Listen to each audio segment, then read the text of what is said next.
श्री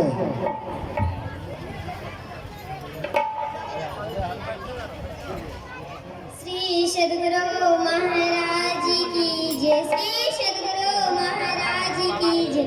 श्री सद्गुरु महाराज की स्वागत संत सुधा में आपका। स्वागत संत सुधा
तीर्थ विराजमान है यह दुनिया का, इतना ही नहीं कहा, आगे कहा कोटि गया और काशी, करोड़ों गया करोड़ों काशी महापुरुषों का चरण में विराजमान है। ऐसे दिव्य महापुरुष हमारे बीच में उपस्थित हैं। आइए आगे का प्रवचन को हम लोग पूज्यपाद के मुखारबिंद से श्रवण करते हैं, लेकिन आप लोगों से निवेदन है आप लोग बिल्कुल शांत होकर बैठें, क्योंकि सत्संग में शांति ही धन्य है। श्री सद्गुरु महाराज की जय।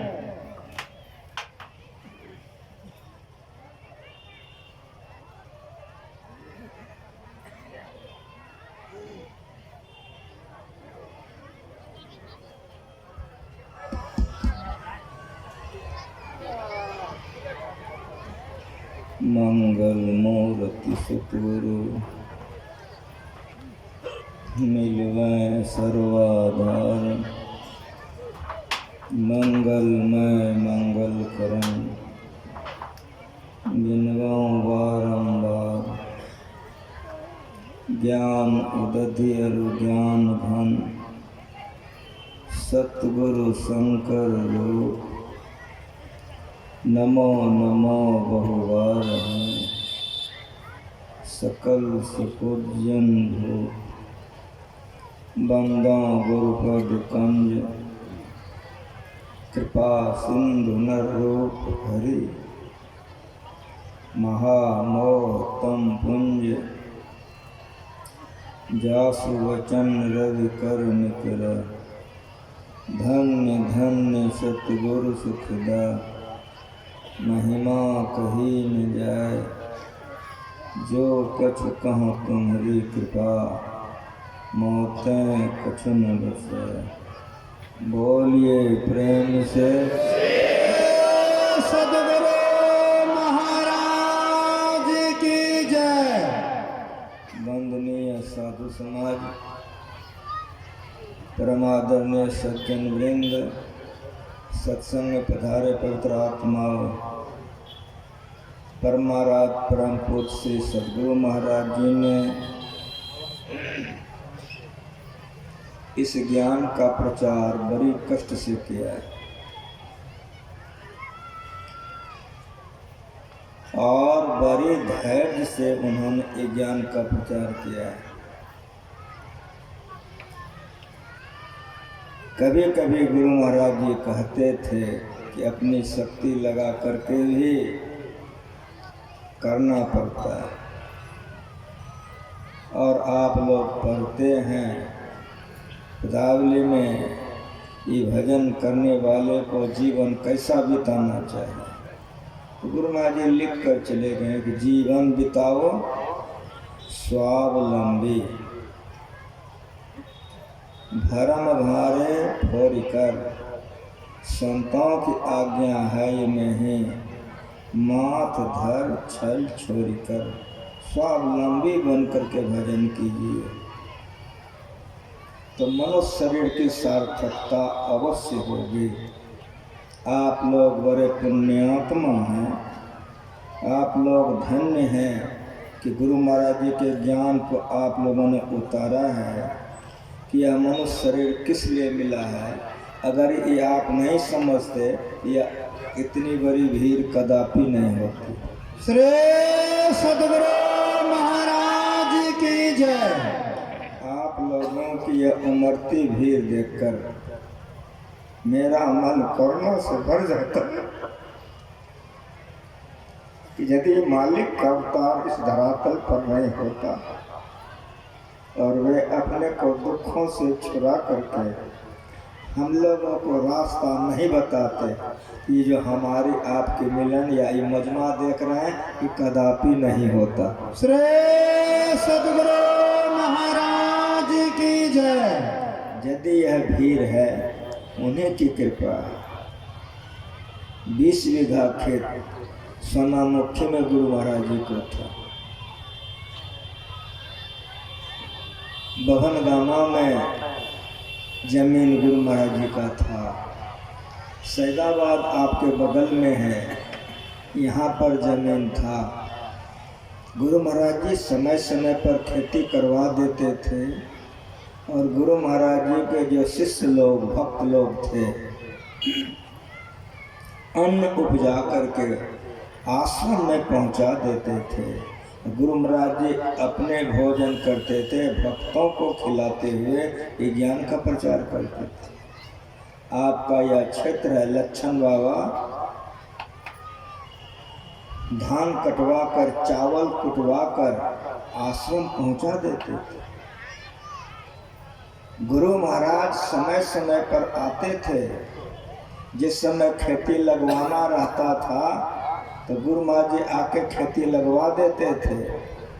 सत्संगियों को भक्तों को समझा करके प्रचार के लिए गुरु महाराज जी चले जाते थे। कटनी के समय में फिर आ जाते थे। ये देख रेख करते हुए स्वावलंबी जीवन बिताते हुए किसी पर भार नहीं होते हुए ये ज्ञान का प्रचार गुरु महाराज जी अंतिम सांस तक करते रह गए। श्री सद्गुरु महाराज की जय। एक बार की घटना है कि महाराज परम पूज्य श्री सद्गुरु महाराज जी सैदाबाद आए, धान की खेती लगवा दी। पूरे खेतों में धान जब लग गई तो उनके एक शिष्य थे, उनका नाम था रेशम लाल। आप लोगों के तरह वे सदगृहस्थ थे, बाल बच्चे वाले थे, लेकिन गुरु महाराज जी के बड़े अनन्य भक्त थे।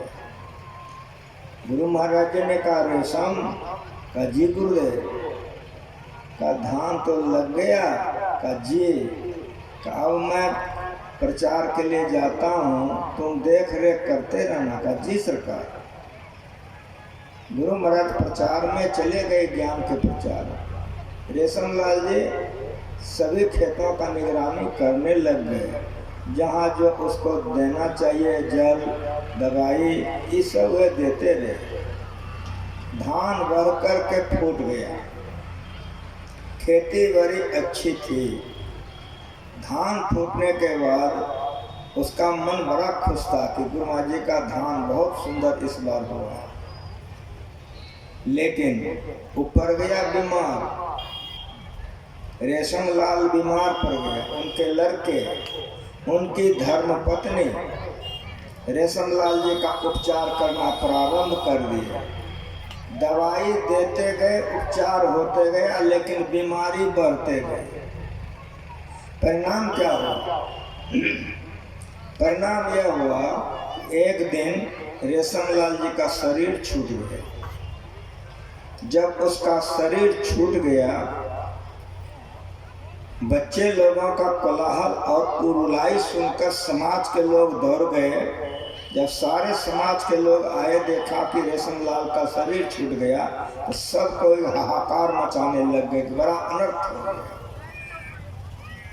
ये बड़ा अनर्थ हो गया। उम्र भी इसकी उतनी नहीं थी और गुरु महाराज जी का खेती देखने वाला था और शरीर छूट गया। समाज के सारे लोग दुखी हो गए, लेकिन समाज का जो काम है करेगा। भेज दिया बांस काट कर लाओ, बांस कट कर आ गए, अर्थी बनाओ, बनना प्रारंभ हो गया। बाजार चले जाओ, बाजार से कफन के सारे कपड़े सारे सामान मंगवाए गए। जब सारी सामग्रियां आ गई और सारी तैयारियां हो गई, तब समाज के लोगों ने रेशम लाल जी के बड़े पुत्र से कहा कि बेटा अब रोना धोना तो होते रहेगा, लेकिन चलो सारी सामग्रियां आ गई, सारी तैयारियां हो गई, चलो पिताजी को स्नान करा करके दे दो, हम लोग जा करके जो उचित कर्म है करेंगे। चलो समाज के सारे लोग बड़े लड़के को लेकर आए। जिस घर में रेशम लाल का लाश पड़ा हुआ था, समाज के लोग जैसे प्रवेश किए, इन लोगों को केवाड़ी खोल के अंदर प्रवेश करना है। ये लोग प्रवेश करते हैं कि रेशम लाल अपने उठ करके बैठ गए। सद्गुरु महाराज की जय। आपके बगल का बात है, पता लगा सकते हैं। हिनक में दंत कथा और रिझाने के लिए आपको कह रहा हूँ। जब रेशम लाल उठकर बैठ गया तो समाज के सारे लोग निकल करके आंगन में आ गए कि रेशम लाल भूत हो गया। ये तो मर गया था, ये भूत हो गया। लेकिन उनके जो बड़े लड़के थे उनके मन में हुआ कि पिताजी ध्यान करते थे, ये मर गए फिर जी गए। वो तुरंत चले गए, चरणों में प्रणाम किया और पूछा कि पिताजी आप तो मर गए थे, आपके लिए सारी तैयारियां हो चुकी है, अर्थी बन चुकी है, कफन आ चुका है, लेकिन इतने समयों के बाद आप जी गए कैसे? सो हमको सुनाइए। का बेटा सुनो, जब मुझको बड़ी बेचैनी होने लग गई, मैं घबरा गया, तो वैसे परिस्थिति में मैंने देखा कि दो काले काले बड़े भयंकर रूप वाले मेरे सामने में प्रकट हो गया, लेकिन मैं डरा नहीं। मैंने पूछा तुम कौन है? उन लोगों ने कहा कि हम जम है। कहा तो तुम कहाँ आए हो? कहा तुम्ही को लेने के लिए। कहा हमको? कहा कहा हमको कैसे ले जाओगे? हम ध्यान भजन सत्संग करते हैं, गुरु महाराज जी का सेवा करते हैं, तुम हमको ले जाओगे? बेटा जैसे मैं गुरु महाराज जी का नाम लिया वहाँ गुरु महाराज भी उपस्थित हो गए। सतगुरु महाराज की जय। मरने के समय में जीव जो जो भावना करता है, उपनिषद पढ़िए, सत्संग योग पढ़िए कि मरने के समय में जीव जो जो भावना करता है वही वही वह होता है। तो ऐसी आदत इस जीवन में लगा लीजिए कि मरने के समय अगर गुरु महाराज जी का याद आ जाए तो जीवने सफल हो जाए। श्री सतगुरु महाराज की जय। कहा कि बेटा वो दोनों बांध कर हमको ले गया, लेकिन गुरु महाराज ने हमको नहीं छोड़ा, वे साथे गए। जहाँ उसने खोला वहाँ भव्य भवन में जो बैठे हुए तो कुर्सी खाली कर दिया, गुरु महाराज जी विराजमान हो गए, उठरा हो गए। गुरु महाराज जी ने पूछा कि रेशम क्या चाहते हो? तो मैंने कहा हजूर अभी हमारी भक्ति पूरी हुई है, भजन अभी हम भजन ध्यान करेंगे और क्या करेंगे। तो जैसे मैंने कहा तो गुरु महाराज जी ने कहा देखो जी ये भजन करेगा, इसको भेज दो। तो जो बेटा कि मुझको बांध के ले गया था वही लोग फिर विमान पर चढ़ा के हमको पहुंचा के गया है। श्री सतगुरु महाराज की जय। घर वालों को कह दिया रे समलाल अपनी पत्नी से बेटे से अब हम घर में नहीं रहेंगे, हम गुरु महाराज जी के सेवा के लिए जीवित हो गए। उन्होंने घर के आगे मंदिर बनाया और उसी में वे रहने लगे। अगर ठीक ठीक आप पूछिए, मैं आप तमाम लोगों को देखकर खुश हूँ कि जो काम करने आप आए हैं, जिसमें मन लगा रहे हैं, इसी के लिए शरीर मिला है। आप गुरु महाराज जी के ज्ञान को समझ कर इतने ऊंचे दर्जे के हैं। मैं प्रार्थना करता हूँ कि आप लोगों की भक्ति खूब आगे बढ़े। श्री सतगुरु महाराज की जय। सरग नरक अपवर्ग निशानी, आपका शरीर कैसा है? स्वर्ग में जाने की सीढ़ी है, नरक में जाने की सीढ़ी है और मोक्ष में भी जाने की सीढ़ी है। इस शरीर से बढ़कर कोई शरीर नहीं है। यह शरीर किस लिए मिला है? परीक्षा पत्र में लिखा हुआ था, विद्यार्थी लोग परीक्षा दे रहे थे, उसमें एक विद्यार्थी का नाम था रामानुग्रह लाल।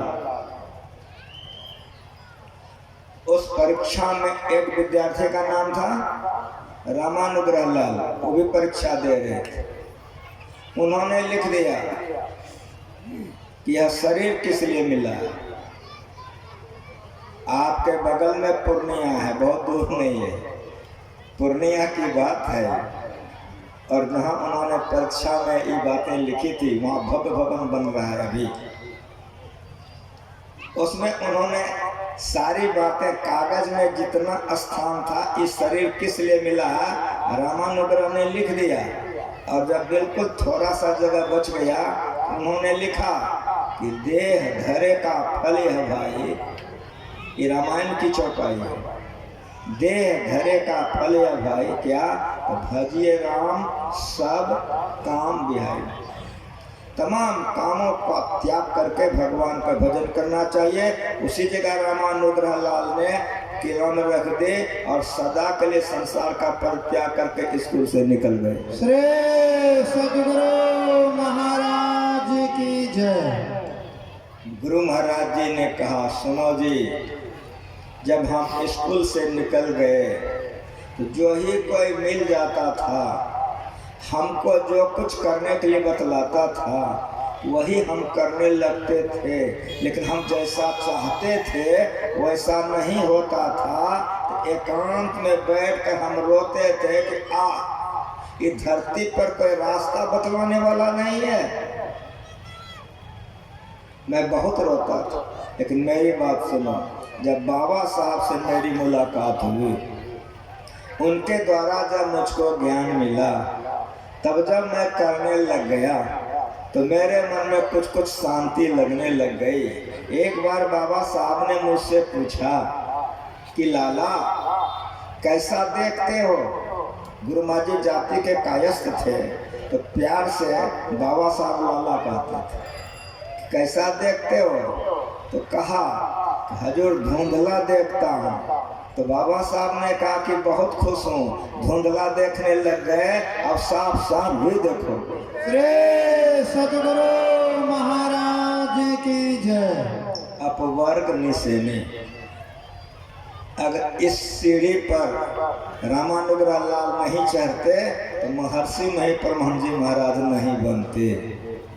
इस सीढ़ी पर उन्होंने अपना कदम रखा, न तो नरक के सीढ़ी पर न स्वर्ग के सीढ़ी पर, अपवर्ग के सीढ़ी पर उन्होंने कदम रखा और दूसरा जन्म नहीं लेना पड़ा। इसी जन्म में महर्षि मही परमहंस जी महाराज होकर के अमर हो गए। श्री सद्गुरु महाराज की जय। बाबा साहब से ज्ञान लेने के बाद गुरु महाराज जी कभी कभी हम लोगों को सुनाते थे कि बाबा साहब ने कहा कि तुम घर चले जाओ और वहीं जाकर के ध्यान भजन करो। क्यों? तो बाबा साहब के पास गुरु महाराज जी के पिताजी का एक पत्र गया, इसीलिए बाबा साहब ने घर भेज दिया।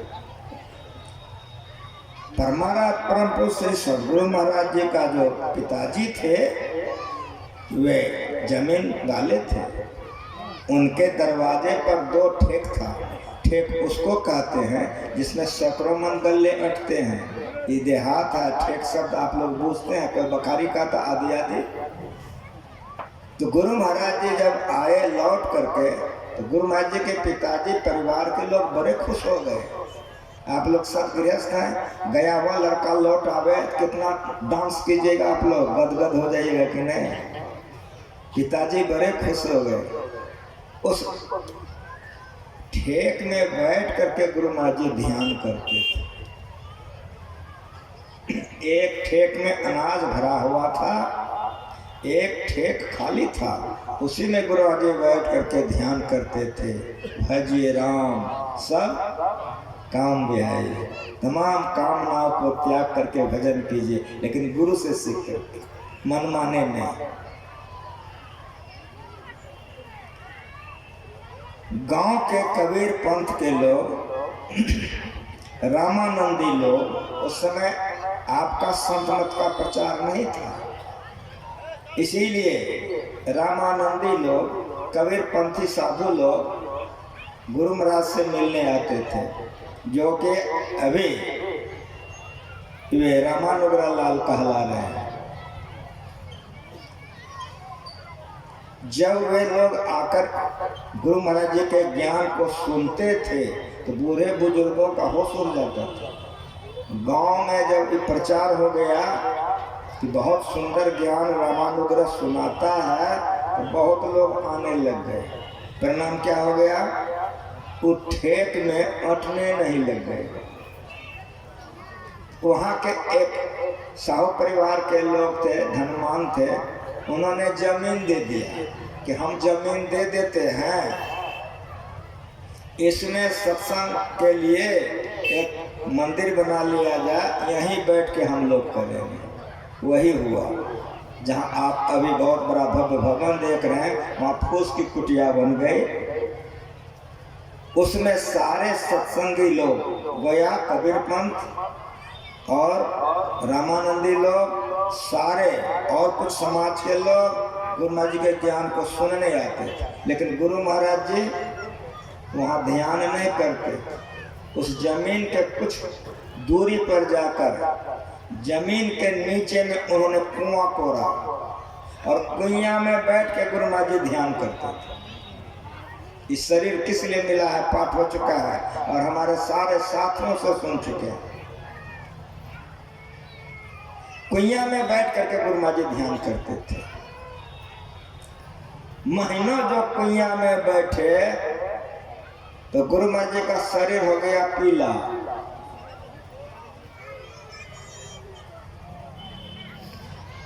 धरती के नीचे से मेढक निकलता है तो मेढक का रंग कैसा रहता है? पीला। क्यों? तो धरती का रंग पीला है। वो बहुत दिनों तक जब कुइया में बैठ के ध्यान करने लग गए, शरीर पीला हो गया। दुबले पतले तो गुरु महाराज जी थे ही शुरू से। रामानंदी कबीर पंथी साधु लोग जो आते थे सुनने के लिए, उन तमाम लोगों ने कहा कि रामानुग्रह क्या कर रहे हो? जरा तुम अपने शरीर के तरफ तो देखो कि शरीर में खून ही नहीं है तुमको। शरीर तो पीला हो चुका है। शरीर ही नहीं रहेगा तो भजन कैसे करोगे? जरा अपने शरीर के तरफ तो देखो। मीरा के बाने में सुनिए, दिन नहीं चैन रैन नहीं निंदिया, भावत अन्न पानी, ऐसे पीर वसीम रहिए में जागत रहन में। क्या सुने आप? ज्ञान विराग भक्त सुख देनी। इस शरीर ऐसा है, अगर आपको ज्ञान ठीक हो जाए तो वैराग्य हो जाएगा, और वैराग्य में आकर जो भजन करेंगे तो जीवन सफल हो जाएगा। श्री सद्गुरु महाराज की जय। सुन चुके हैं, ज्ञान विराग भक्त सुख देनी। इस शरीर ज्ञान प्राप्त करने के लिए मिला है। ज्ञान का अर्थ पढ़ना लिखना, ये भी ज्ञान है। लेकिन पढ़ लिख के लोग मांस मछली दारू शराब लेते हैं, घूस लेते हैं। इसलिए संतों ने कहा, हे विद्या तू महाविद्या। ज्ञान आत्मज्ञान को कहते हैं। आत्मज्ञान ईश्वर के स्वरूप को कहते हैं। ईश्वर स्वरूप आत्म स्वरूप को समझ लीजिए तो वैराग्य होगा। तब जो आप भजन करेंगे तो भजन में आगे बढ़ने से शांति मिलेगी। दिन नहीं चैन रैन नहीं निंदिया, भावत अन्न न पानी, ऐसे पीर बसी मेरे जागत राम दिया। संसार फीका लगेगा, दुनिया निरस लगेगा।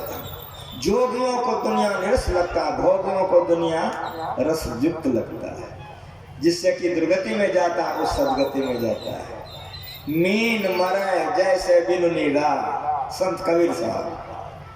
मीन मरे जैसे बिनु नीरा, ऐसे तुम बिन दुखित शरीरा। दास कबीर यह कहत बिनती, महापुरुष अवमानिए, दया कीजिए दर्श दीजिए, अपना कर्म ही जानिए। जब तक आत्मज्ञान नहीं होगा शांति नहीं मिलेगी। समझाया लोगों ने कि रामानुग्रह क्या कर रहे हो? जरा शरीर तो देखो, शरीर में खून नहीं है, शरीर बिल्कुल पीला हो गया। अगर शरीर ही बाबू नहीं रहेगा तो भजन कैसे करोगे? तब गुरु महाराज जी दूसरा स्थान खोजने लग गए। खोजते खोजते जहाँ आपका आश्रम है वहाँ से कुछ दूरी पर एक गढ़ था। बहुत बड़ा बगीचा और जंगल था। दिन में भी जल्दी लोग नहीं जाते थे। गुरु महाराज जी गए, उस बगीचे में प्रवेश करते करते करते करते अंदर में एक टीला और झांक था। बहुत एकांत शांत प्रिय स्थान था। कुइया में बैठना गुरु महाराज जी छोड़ दिए, उसी झांक में उस टीला में एकांत में जाके ध्यान करते थे। कुछ दिनों तक तो वहाँ वे ध्यान किए, लेकिन कभी कभी गुरु महाराज जी को भोजन करने के लिए टहलने के लिए आना जाना पड़ता था। वहाँ कुछ माँ बहनें लकड़ी चुनने, कुछ लोग गाय भैंस चराने जो जाते थे, उन लोगों ने देख लिया। अब लोग वहाँ पर आने जाने लग गया, कोई देखने उखने लग गया, कुछ हलचल बढ़ गई। परिणाम हुआ कि एकांत का अभाव हो गया। फिर जो गुरु महाराज जी ध्यान के लिए एकांत चुने थे, गड़बड़ा गया। उस स्थान को भी गुरु महाराज जी ने परित्याग कर दिया और खोजना शुरू किया कि कहाँ बैठे ध्यान करने के लिए। तो खोजते खोजते खोजते मनिहारी के श्मशान घाट में, गंगा के किनारे में एक झांक था जंगल, वो देख करके गुरु महाराज जी को पसंद पड़ गया। अगर कोई मनिहारी के सत्संग मंदिर में अभी भी गए होंगे तो आपके आश्रम से 20 रस्सी के दूरी पर अभी भी मुर्दे जलते हैं, अभी भी। लेकिन उस समय वह स्थान बहुत भयावह था। उसी जंगल में, उसी एकांत स्थान में रह करके गुरु महाराज जी ध्यान करते थे। और इतना ध्यान उन्होंने किया, इतना ध्यान उन्होंने किया कि दृष्टि योग की साधना गुरु महाराज जी को मनिहारी नहीं उपलब्ध हो गई। सदगुरु महाराज की जय। दे धरे का फल है भाई, भजे राम सब काम बिहाई। नरक सरक अपवर्ग निशैनी, ज्ञान बैराग भक्त सुधैनी। यह ऐसा शरीर। बाबा साहब आए थे भागलपुर, गुरु महाराज जी गए दर्शन करने के लिए, सत्संग हुआ, बाबा साहब चले गए। वहीं पर पता लग गया कि गंगा के किनारे में एक गुफा है और एकांत है। गुरु महाराज जी वहाँ गए, देख करके गुफा को पसंद कर गए। गंगा के किनारे में उस समय में इतना भयावह स्थान था कि दिन में भी लोग नहीं जाते थे। तो आप कहेंगे बाबा आप कैसे जानते हैं? तो मेरी बात सुनिए। अशोक बाबू अभी जीवित हैं मायागंज में। उनके दादाजी जीवित थे जब मैं आश्रम आया था। 64 में मैं आया, गुरु महाराज जी ने कहा बेटा पढ़ो अभी। 65 में भी गुरु महाराज जी ने मुझे घुरा दिया कि अभी पढ़ो अभी। और 66 में जब 1 महीना हम रह गए तब गुरु महाराज जी हमको दीक्षा दी थी। पेशकार साहब अशोक बाबू के दादाजी थे, उनसे मेरी मुलाकात थी। उन्होंने कहा केदार बाबा, जिस समय गुरु महाराज जी वहाँ ध्यान करने जाते थे, हम लोग को डर से उधर जयबो न करते थे, उधर भूत प्रेत रहता है। कोई कहता था कि जादूगर है, कोई कहता था ठिठौना करता है, कोई कहता था मंतरिया है। जिसको जो मन में आता था सो कहता था।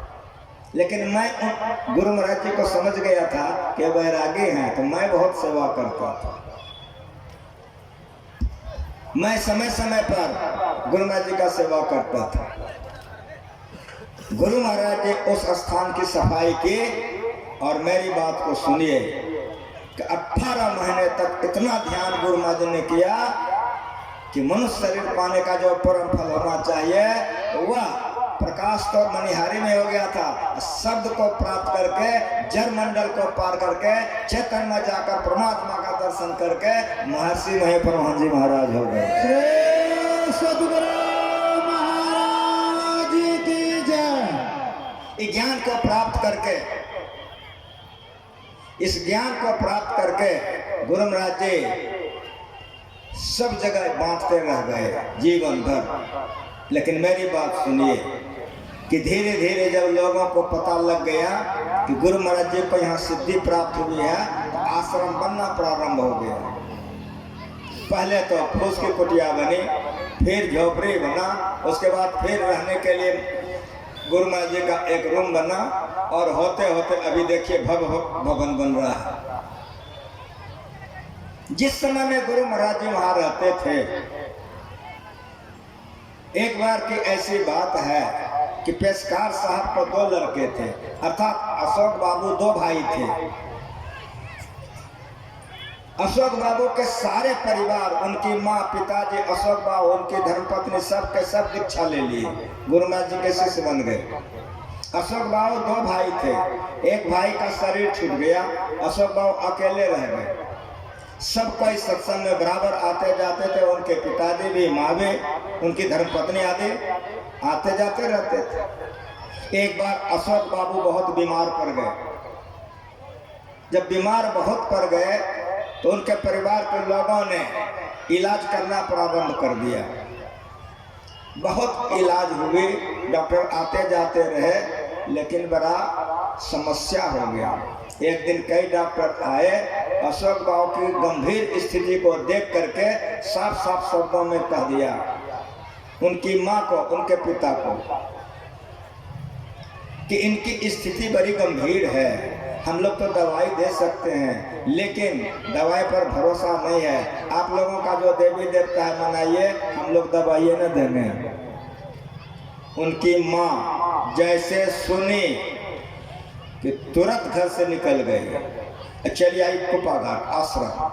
गुरु महाराज जी भोजन करके विश्राम कर रहे थे, मसहरी गिरी थी, आंखें गुरु महाराज जी की बंद थी।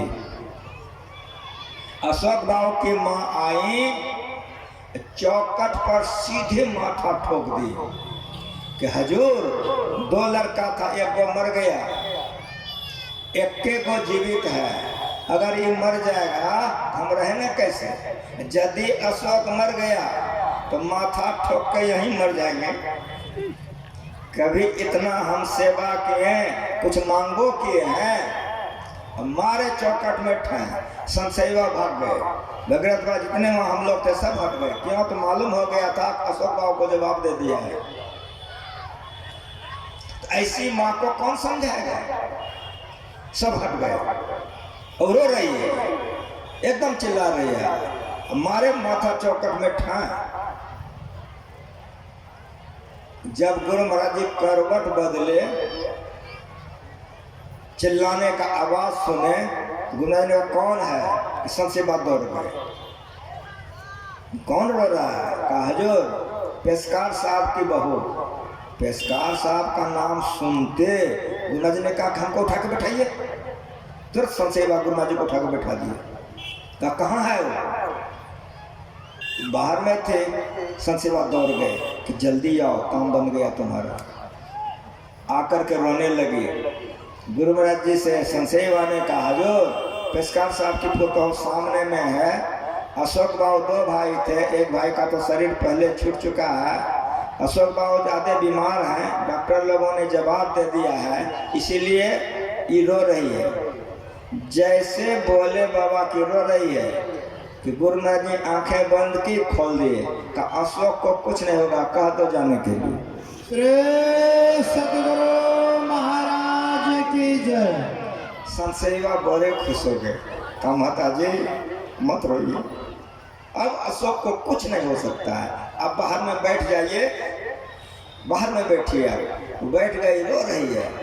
मेरी बात सुनिए, अभी तक वे शरीर मौजूद है। अशोक बाबू 15-20 मिनट में बीता होगा, उसका पोता आ गया, अर्थात अशोक बाबू के लड़के, कि दादाजी, पिताजी वहाँ पर आकर के दादी से कहती है कि दादी, पिताजी आँख खोल दिए हैं, तुम्हें को खोज रहे हैं। तुरंत चली गई। अभी तक अशोक बाबू शरीर है। आप लोग जैसे कुपा घाट घुसते हैं, मस्जिद के सामने में अपना मुख्य गेट है। खूब कड़ाके का धूप था, खूब कड़ाके का। अंडरवियर पहन करके अशोक बाबू वो गेट बनवा रहे थे। मुझे भागलपुर निकलना था, लगभग 2:45 का समय था। मैं जो जा रहा था, अशोक बाबू के शरीर से पसीना चू रहा था, पसीना से लथपथ थे। मैं मुस्कुराया तो अशोक बाबू कहते हैं बाबा बड़े खुश हैं। हमके आपको देखकर। कहा क्यों? हमके आप तो मर गए थे, अगर आपको आपकी माँ जिलाती नहीं तो गेट कौन बनाता? जैसे हम बोले कि गेट कौन बनाता, तो संजोग ऐसा था कि नित्य प्रतिदिन 3 बजे उसकी माँ आती थी और घुस गई। हमको जो देखे अशोक बाबू से बात करते तो उसकी माँ कहते बाबा अशोक से क्या बात कर रहे हैं? हम कहे माता जी हम आपके लिए ही कह रहे थे कि अगर आपकी माँ जिंदगी नहीं करती तो ये गेट कौन बनाता? हाँ बाबा, ये तो तुम से भीख मांगे जो जिंदा है। श्री सद्गुरु महाराज की जय। ज्ञान विराग भक्ति सुख देने, नरक सर्ग अपवर्ग निसैने, यह शरीर में मोक्ष में जाने का रास्ता है। जो गुरु कर लेते हैं वो रास्ता बतला देते हैं। वो रास्ता कहाँ से है? नयन कमल तम मान से पंथ पधारिए। आंखों को बंद कीजिए, इसी अंधकार से रास्ता प्रारंभ है। मानस जप और मानस ध्यान बाबा साहब नहीं बतलाते थे। बाबा साहब सीधे दृष्टि अनुसंधान बतलाते थे, लेकिन गुरु महाराज जी दरियापंथी गुरु से ही ज्ञान सीख लिए थे। तो पूछ लिए थे बाबा साहब से कि हजूर ये करे कि नहीं? कहा हाँ, मानस जप करके मन समेट लीजिए और मानस ध्यान उगा करके केंद्रित कर लीजिए, छोड़ करके मन को बिंदु में लगाइए, अंधकार से प्रकाश में चले जाएंगे। श्री सद्गुरु महाराज की जय। यह डगर अंदर का है, इस पर आप नहीं चलेंगे। मन सचेतन धार सूरत ही केवल पाठ सके जामे। शरीर तो बैठा रहेगा, शरीर बैठा रहेगा। मन सचेतन धार सूरत ही केवल पाठ सके जामे, मन सहित उसमें जाएगा। सहस्रदल कमल से आगे बढ़ेंगे। परिणाम क्या होगा? मन बुद्धि चित्त अहंकार की है त्रिकुटी लखदार, जन दरिया इसके परे रंकार की ठोर। शब्द गयो जीव संशय नाही, साहब भयो तेरो संग। चुंबक शब्द सत्य है भाई, चुंबक शब्द लोक ले जाई, ले निकार होखे में पीरा, सत शब्दों बसे शरीरा। जैसे कुत्ते को आप बुलाते हैं तो आपके पास आ जाता है, आपका बच्चा आपके गोदी में आ जाता है, उसी तरह से जो नादान अनुसंधान करता है वो अंदर में सुने सूरत के कान से, अरे हारे में ही बड़ा कतल होत ध्वनि के ध्यान से शरीर बैठा रहता है। मन सहित चेतन आगे बढ़ता है, आगे बढ़ते बढ़ते मन भी छूट जाता है, बुद्धि भी छूट जाती है, चेतन भी छूट जाता है, आत्मा परमात्मा को पा करके जीवन मुक्त हो जाता है। श्री सद्गुरु महाराज की जय। ये ज्ञान का प्रचार हमारे परमाराध प्राप्त करके किए हैं। जिन भाइयों बहनों को अच्छा लगे भजन भेद लेके कीजिए। जो लोग भजन भेद ले लिए हैं ब्रह्म बेले में उठ करके ध्यान कीजिए। स्नान करने के बाद शरीर पवित्र रहता है, उस समय में ध्यान कीजिए। और देख रहे हैं सूर्य भगवान अस्ताचल को चले गए हैं। तो गुरु महाराज जी जीवन भर हम लोगों को सिखा गए क्या? धर्म कथा बाहर सत्संगा, अंतर सत्संग ध्यान अभंगा।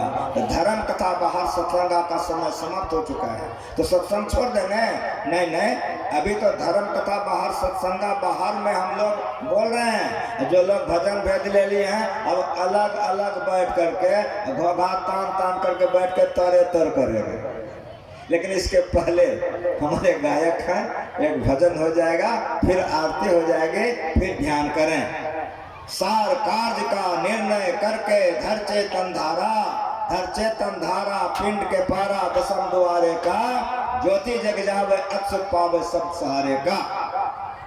बाहर में इस ज्ञान को सुनिए और भजन भेद लेके कीजिए। लेकिन ये भजन ध्यान करने वाले अगर पंच महापापों से अपने को बचा कर नहीं रखेगा तो आगे नहीं बढ़ सकेगा। इसलिए ना फिर तो दुश्चरितान, ना शांतो ना समाहिता, ना शांत मानस बापे प्रज्ञान मां पुण्यात। जो दुश्चरित से अपने को अलग नहीं करेगा ये भजन में आगे नहीं बढ़ सकेगा। इसीलिए सत्संग नित और ध्यान नित रहिए करत, संलग्न हो। याद रखिए व्यभिचार, चोरी, नशा, हिंसा, झूठ करना चाहिए।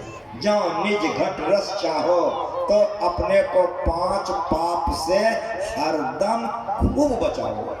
है एक झूठ, नशा है दूसर, तीसर नारी पर के हो, चौथी चोरी, पंचम हिंसा, दिल से नहीं अलगाओ। अगर अंदर में रस चाहते हैं तो पापों से बच कर रहिए। त्रिकाल संध्या कीजिए। जो लोग भजन भेद ले लिए हैं मन लगाकर कीजिए, जो लोग नहीं लिए हैं काल करे सो आज कर, लेने में देरी नहीं कीजिए। अगर शरीर छूट जाएगा तो दुर्गति में चले जाएंगे। इसलिए काल करे सो आज कर, आज करे सो अब, पल में परलय होएगा, बहुरी करेगा कब। इन्हीं शब्दों के साथ मानव विराम। एक बार मेरे मन के लायक कहिए श्री महाराज की जय। श्री सद्गुरु महाराज महाराज की जय।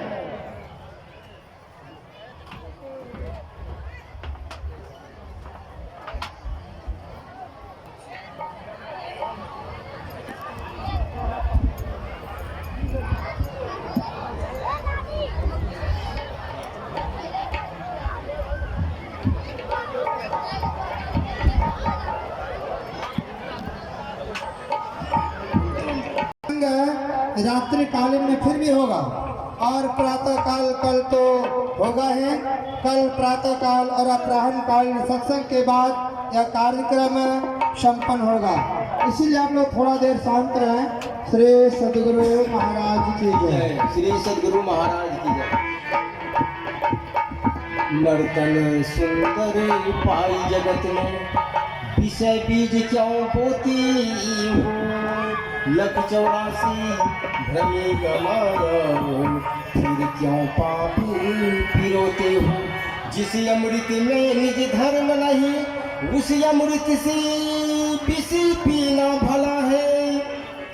जिस मानव में हरि भक्ति नहीं, उस मानव को मर जाना भला है। जिस मानव में हरि भक्ति नहीं, उस मानव को मर जाना भला है।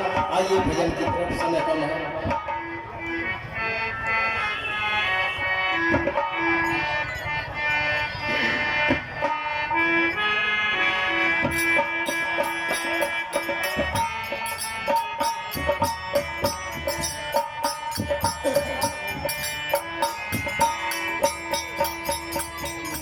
पामर हो नरतन, काहे को धैरी। मन पामर हो नरतन, काहे को धैरी।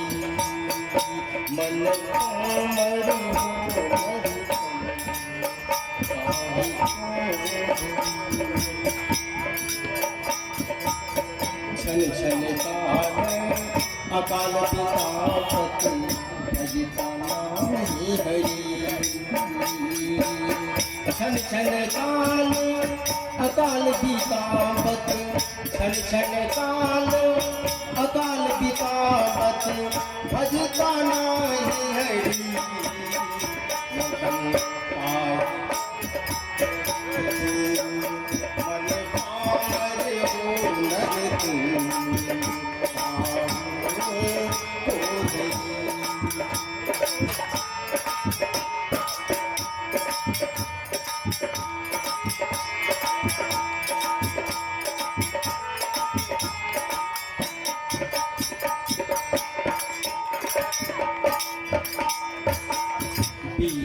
हाथ खेलात बनापन, बात बोलिए खोतरी।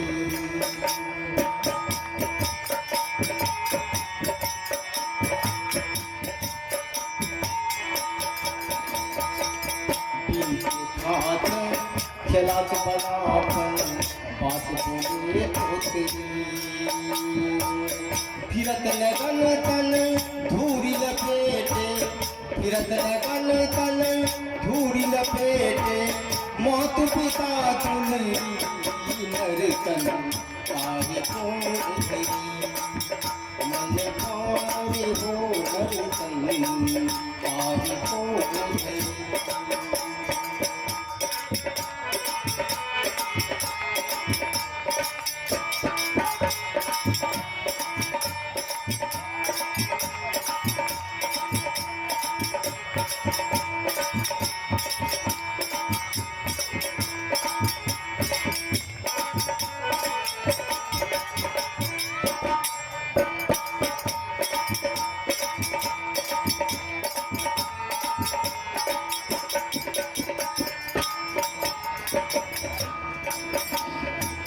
जालिम जोगी पापन आई, ब्याही आई सुंदरी। जालिम जोगी पापन आई, ब्याही आई सुंदरी। हरिपद सुधा छारिणी सुबास, हरिपद सुधा छारिणी बासर पीबत बिस गगड़ी नरतन काहे को धरी मन आमन हो नरतन काहे को धरी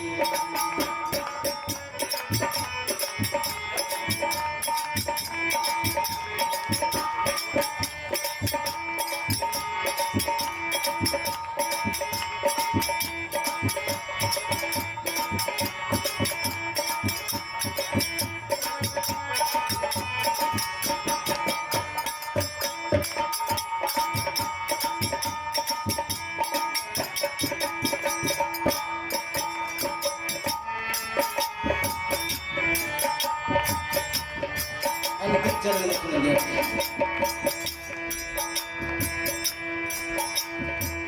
ब्रिज तन पापन लागे कफत बात भरी हाँ ब्रिज तन पापन लागे बात